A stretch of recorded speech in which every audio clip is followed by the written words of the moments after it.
Dan here again. Just I'm going to think out loud to you. So I got this job and it's cut and dry, one color white on royal colored shirts. And the thing is, what I wanted to point out for a lot of people is that, you can't necessarily just grab the one color art, make a screen, print it out. There has to be you have to look at the details and take into consideration some things that you need. So one, you print white detail on top of white detail, and you kind of lose the shadows and you get muddled up print. Even though this is very simple print, one color white ink on a royal color, this is with my opacity at like 60%, just to show a comparison between the base white and the top white once you put the top white down. So what I did was take the original RGB artwork, and it's got pixelated edges on it. It's not hard, sharp, and clean.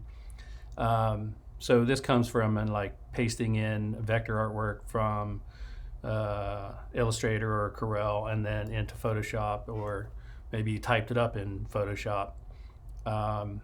But you had anti-aliasing turned on, and so the edges are just a little blurry.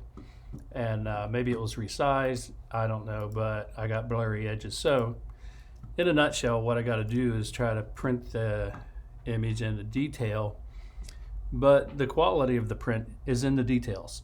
And so you might not think that it's all that important, but I can guarantee you that once you get to doing the details, paying attention to the details, some of your customers are going to say, get this, print. They might not even say anything. And but there's a possibility that you may be getting talked about from your customer to somebody else in a meeting or something, and they might be talking about your details. So they might be saying, that last job we got printed at that other shop, they didn't do so good, right? Well, this company, they printed the artwork and they got everything. They got all the details, all the textures showed up in the lettering, and that's what it's about. So just doing your best on every little job, every simple job. So here, what I'm doing is, like, I've accounted for allowing this negative area to print on my base more clearly. So what I did was I essentially took the top white, I went to levels, and I opened up my shadow tones. So doing that opens that up and kind of acts as like a trap, for example, on your base and your top white. Now, it's white on white, so you don't really need to trap it. But to hold detail, that's a different story. Because when you print white on white like this, it'll end up getting filled in on press, and what you want in your details will end up filling in and looking more like that. So you don't want to do that. You want to maintain the details. So even to that point, so I left this top part alone, and even when I rasterize this or take it to my rip, it's going to recognize this as tone. See the little gray pixels out there? So it's going to want to put a couple dots out there, and that is going to be half-toned. So this will be solid, then my edges will be half-toned. You won't see a lot of, it'll just look rough. You won't see a lot of dots, but because it's blending from like solid to trying to put down a representation of, 17% gray or something there. And I don't really care about that because it's a rough, distressed kind of look anyway. But my base is going to be giving me my solid bright whites, and then I don't want to just print one screen of white on an automatic and double hit it, because it still won't be opaque enough inside the center area where it should be brightest white. So on an automatic, you want to use two whites under base on, let's say, 156 or 230, and then the next mesh would be a higher mesh. So that would be either a 230 against the 156, or it could be a 280 against the 230. Whatever the case, put your next mesh with the detail on the higher mesh. So that'll help hold those details a little bit better. And the next step I'm doing is I'm taking my burn tool, and I've got it set on shadows, and I run across these areas. I do this manually per area because I don't want to just take my levels and fill it in solid, because everything else fills in the center in my shadows, and I don't want that. So I want to leave this area untouched, and I'm popping in and just making sure that my top details actually gets held better. And mostly on the outside areas like that, I'll just darken those up a little bit.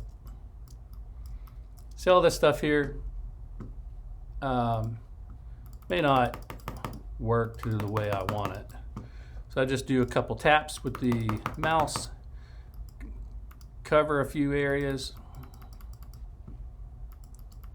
on the outside, this little debris out here, just making sure that all that stuff kind of gets held a little bit better. And like they say, it's all in the details.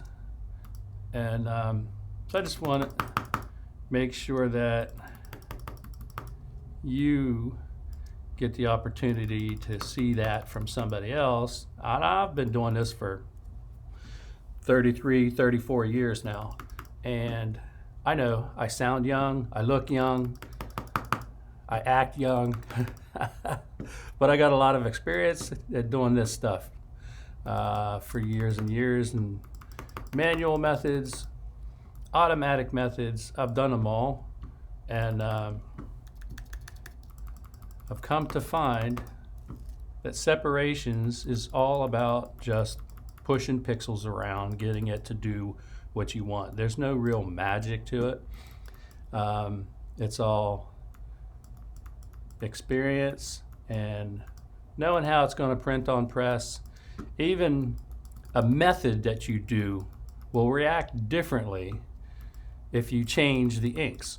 So you may get used to doing something with the inks for your highlights and achieving certain detail with one ink, and then you switch to another ink and all of a sudden it's changed a little bit. You can't get all the detail that you were looking for. I had that happen with some mesh, and I say mesh because it did revert back to a mesh problem also. With one brand ink, I used to use 10, 15, 20% halftones in my top whites, my highlights, for detail, subtle details. And the company switched to one brand, and they also, for that mesh, or for that ink, it also was geared toward working toward 230 mesh. So it would lay down a little heavier and hold better. Well, the bottom line is the ink as a top white was not as opaque as I needed it to be, and that's another reason why they want you to run it on 230. And I was using it on 305s, and my 10s, 15s, and 20% were disappearing. They were just turning into, they were printing, but they were just translucent. And so, you know, when a company changes inks, you may look at how you treat your artwork with that as well. Just giving you an idea of what I do with these jobs. So this up here looks a little blurry. I'm going to have to clean that up. Basically, I'll take this, adjust that, because that's not supposed to have any halftones. And when you see blur, you're going to see halftones. So I'm wiping that out, and I'm kind of meeting in the middle. I don't want to just burn it out and reach down all the way, because in some cases I'll burn out too much detail. So I like to meet things in the middle and kind of go both ways. There you go. And then I'll copy that and paste that there. That's not gonna worry too much on that artwork. This is just too thin, so I just noticed this. So I'll take a little lasso tool and come in and isolate this area. Bada bing, bada boom.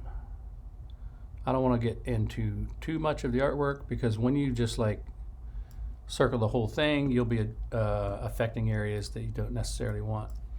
So on this area, this has already been cut back and it's too thin. So I'm going to take this, I can even copy it, paste it into there, and take my levels and beef up my fat lines.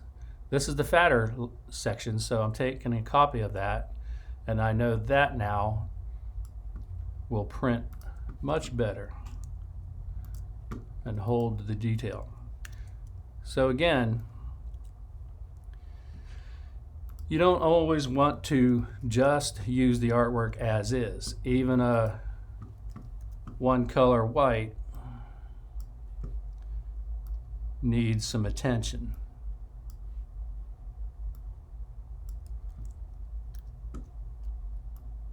As Johnny Depp would say, you savvy? And so I'm going to copy that, paste it there, adjust the curves on that a little bit more. I'm sorry, levels, that was levels. So that'll hold better. There was something up here that was looking fuzzy also. Some junk I just paint out. I don't want it to look like a mistake. That little black spot out there too far.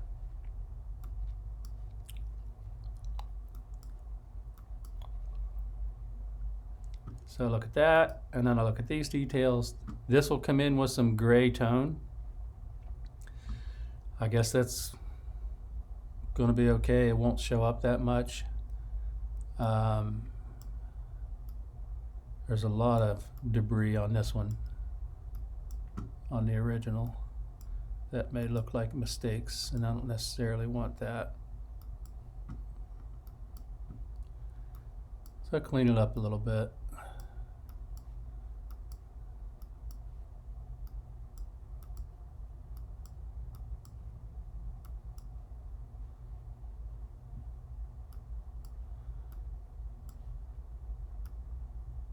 That's pretty much my show for today, but I just wanted to pass that information along, my thought process on how I approach different jobs. And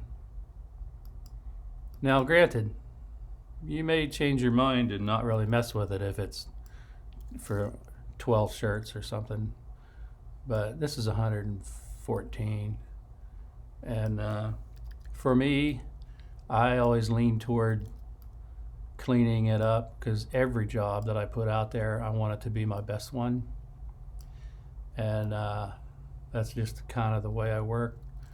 Some people will make different business decisions and move on this a lot faster. And trust me, I'm not against making money. You do what you need to do and make the decisions you want to make. But for me in my house, I'll clean this up. I'll spend a little bit more time. It's the same with my separations for my freelance customers. You can guarantee that I'm going to have more time invested in the separation work than you are paying for if you're one of my customers. It's just the way I roll. I'm cleaning stuff up that I don't need to. Other separators, they may blow through it and say, hey, this is what they gave me, this is what I'm separating. When I know some things just need a little touch. And a lot of jobs need a lot of touch. And you all don't even recognize that what I've done, how much I've done. And that's okay. Because, again, I'm doing it because I need to make sure that I put out good product. And that's the way I roll. Thank you.